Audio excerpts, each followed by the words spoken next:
I've heard it said that we might be in a new romantic era. And if this is true, which as a romantic scholar I think it might be, I have two important warnings.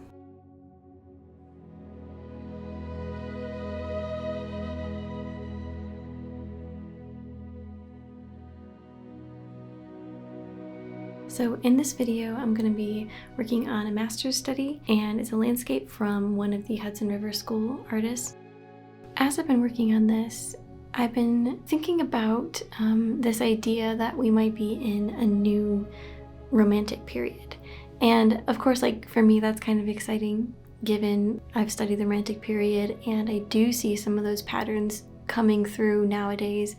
But if there's anything about romantic philosophy, it's that it's really hard to pinpoint it, define it, and say it's one specific thing. If it is true that we are recycling and that we are in some sort of new romantic period, what should we do about it? And what do we need to be aware of? Because the romantic zeitgeist is challenging to understand, it's dangerously easy to oversimplify it, which is my first warning. And my second one is the seduction of extreme individualism that usually comes with any romantic movement, but I'll talk about that one a little bit later in this video. Here's the thing, in the face of any new cultural movement, it's up to us to become aware of what's going on and choose whether this cultural movement is going to be constructive or destructive. So let's talk about the oversimplification of Romanticism and how this affects our culture today and how it might actually kill this movement before it actually gets anywhere. Okay, so here's a quick summary of some of the key characteristics of this movement. Romanticism is, in general, a cultural movement that celebrates a return to the inner self and introspection, as well as spiritual transcendence, celebrating the beauty and power of the natural world, and even reaching out to marginalized people and social justice. And these things are critical for cultural change for the better. I don't think any one of these things is Romanticism itself. Romanticism, really, if there's one word to describe it, is authenticity. And authenticity can manifest in all of these different things, but if you say that to be authentic you must be any of these things, or at least any of these things in a very specific way, then you've lost it. And I really do think that there is a great pursuit of people waking up and chasing down authenticity in our culture. Like, that's a huge edge to this trend. But I've also seen things that are less, real popping up and becoming popular, like the aesthetic of romanticizing life, or light and dark academia, pastoral motifs like cottagecore and homesteading, and different spiritual pursuits that seem more based on feelings than self-improvement. None of these things in of themselves are bad or inauthentic, but I think as a collective, they've become somewhat distracting and we don't understand anymore why they came about in the first place, which will never really achieve the important renewal that a true romantic movement can.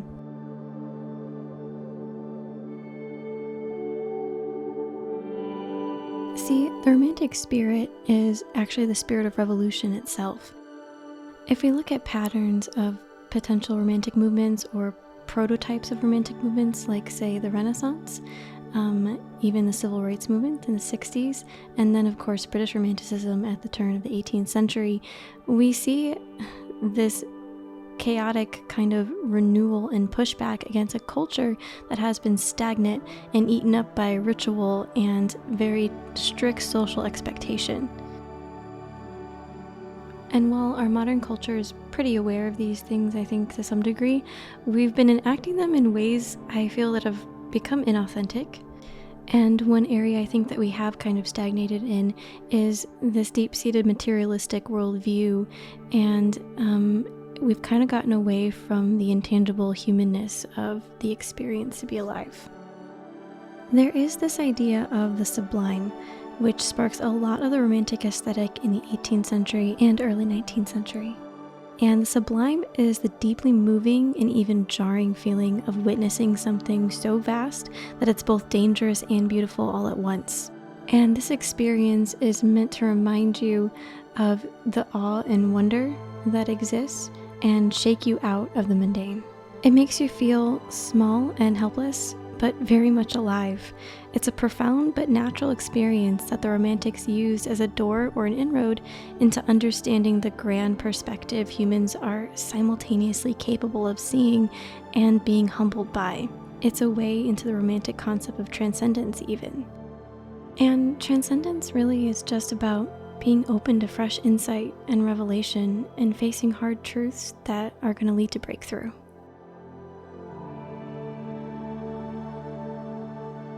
With a landscape like this where the background is pretty misty and set further back, you kind of have to go about this strict order of operations, so to speak, and really just work on things layer by layer for a couple reasons. One, because the mountains in the middle ground will overlap the mountain, and two, I need to do a coat of mist over the whole back mountain so that there's this atmospheric sort of sense to it. And that means I need to get the detail and the contrast in the mountain itself pretty high, because once I go in with that mist layer, it'll sort of blur out a lot of that. So I spent a little bit more time in the mountain, really try to perfect that, and now I'm gonna let that dry for a day or two and come back.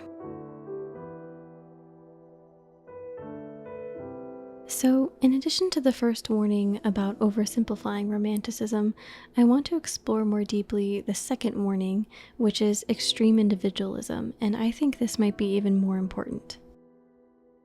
Even a lot of Romantic scholars, if they were forced to use one word to describe Romanticism, they would often say it's inwardness and turning inward. And the problem with this is, while it is a major aspect of Romanticism and probably part of the mechanics of how Romanticism was developed, if you dig deeper, I think the most important part of Romanticism is actually its mission to teach empathy. See, the Romantics focused on self-expression, and not so much for the act of self-expression itself, but rather to observe your own mind and then recreate true human experiences and emotion in art for the purpose of empathy. Romanticism was more than reveling in the beauty of nature or being a privileged but troubled artist. Social justice was at the very heart of the movement. In 1798, William Wordsworth and Samuel Taylor Coleridge published the first edition of Lyrical Ballads, which was a collection that is considered by most scholars to have kicked off the British Romantic era.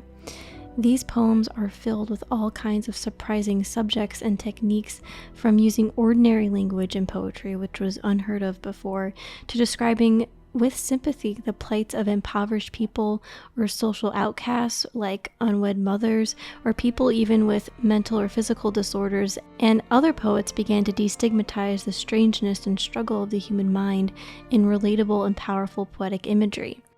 Authenticity and humanity was the real aim, not a closed circuit of individuality. But interestingly enough, even at the time, critics who kind of came against the Romantic period did cite this idea of writing about yourself and writing about your own self-expression as rather selfish. But maybe this is a little bit debatable. I actually think that criticism is more applicable today in how we interpret Romanticism than it was back then.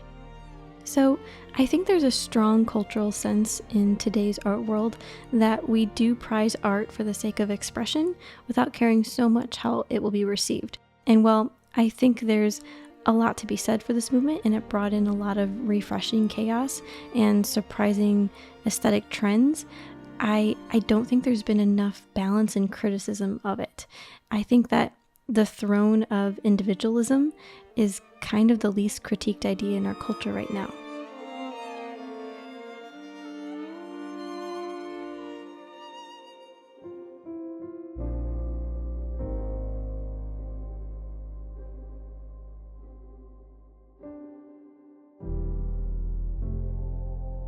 I think it can be a really beautiful and interesting thing if an artist starts to develop their own language and express that in ways that are really new to their audience.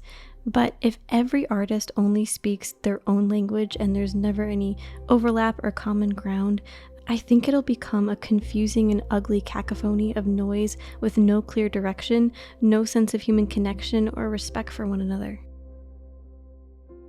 And maybe this seems like extreme criticism, but I do think there are a lot of artists, perhaps even younger artists, that have kind of neglected their role as one of outreach and instead look at it more as just a role of release.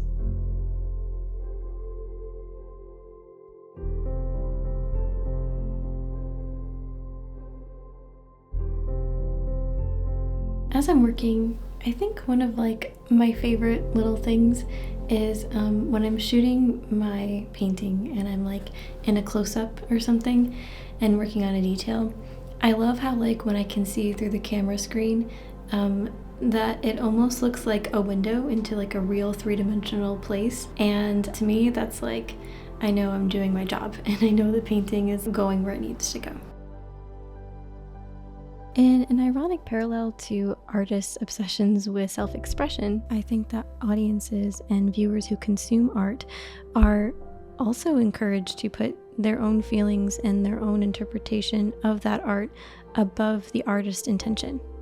And I know that some artists purposefully invite their audiences to do this with their work, and I think it really does work in some contexts, but I think we've come to the point where there's this accepted standard that an audience's interpretation of an artwork is more important than what the artist was trying to do. So now, if you look at both sides of this, you have artists that are making art just for themselves, and you have audiences that are interpreting art just for themselves, and they're kind of fundamentally disconnected, which I think at times has made art just a little bit more shallow. I really believe that art is a conversation, which means that at times you're half selfish in your effort to express yourself as well as you can, but then the other half is this selfless listening and learning. And honestly, I think the fact that art criticism and art creation itself has become so subjective, especially as it's perceived by outside fields like STEM sciences and whatnot, has made the place of the arts less important in today's culture and has reduced its impact on our culture. And I think that's kind of sad because centuries ago, the fine arts were one of the most important and most sought after fields.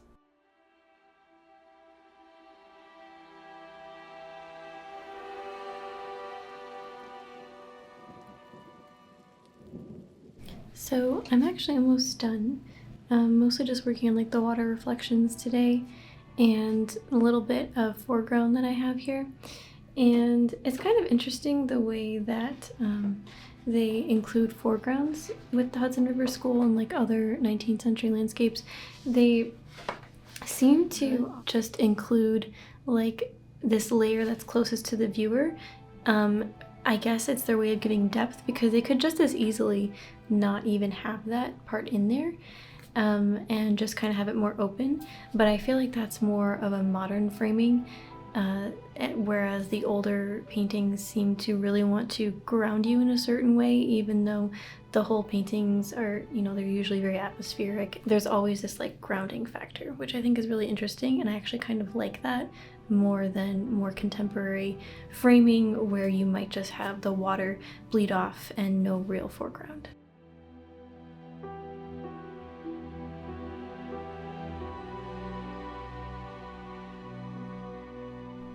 Subjectivity and individuality are essential to art-making processes today, and it was the Romantics that kind of crashed through those barriers. Because in the past, when you're talking about the Middle Ages or even before that in classical art, so much of the art was really about just representing religious ideology or other kinds of ideology for a collective culture, and the individual was pushed to the side to the extreme. But today, I do kind of sense that we have the reverse problem. And it's not to say that this is everywhere and in everything, but I do think there are these overarching ideas that make extreme subjectivity and extreme individualism ineffective when you're talking about art as outreach. There's a really famous Wordsworth quote from the preface of Lyrical Ballads that is often referred to when describing Romanticism. It's kind of the quintessential motto. It says, "Poetry is the spontaneous overflow of powerful emotions." And you can see how much that aligns with the unbridled self-expression that I think we kind of expect today. But the slightly less quoted second half of that sentence is the counterbalance. It reads as follows: "Poetry takes its origin from emotion recollected in tranquility." So, in other words, poetry or any art is so much more than that first stage of spontaneous emotion. It's both the deep, authentic understanding of your own personal experience married with that discipline and skill needed to turn it into a piece of art that does resonate with another.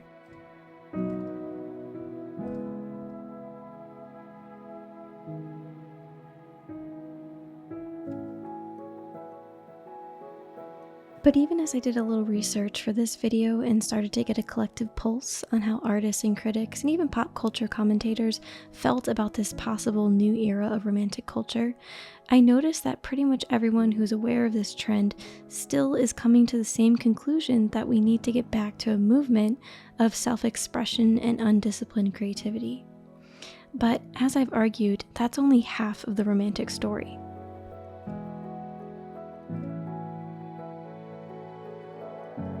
I think what we really need is a reintroduction of true authenticity and a collective quest for empathy in the arts. And these things are difficult, they're painful, and they require discipline and time. Now, don't get me wrong, I think actually there are a lot of artists and cultural commentators that are going in this direction and kind of reevaluating all of these things for themselves. But there's still this outside sense, especially in other fields looking in on the arts, that we're too subjective for our own good. And the thing is, if we want to change that perception and make the arts more important than they ever have been, I don't think that we can let the best that a new romantic movement has to offer become just this force of unchecked imagination and personal expression. I think we're actually doing a disservice and underestimating what Romanticism really can do. And yes, innovative chaos is so essential, and it's so essential to Romanticism, but it's not its ultimate virtue.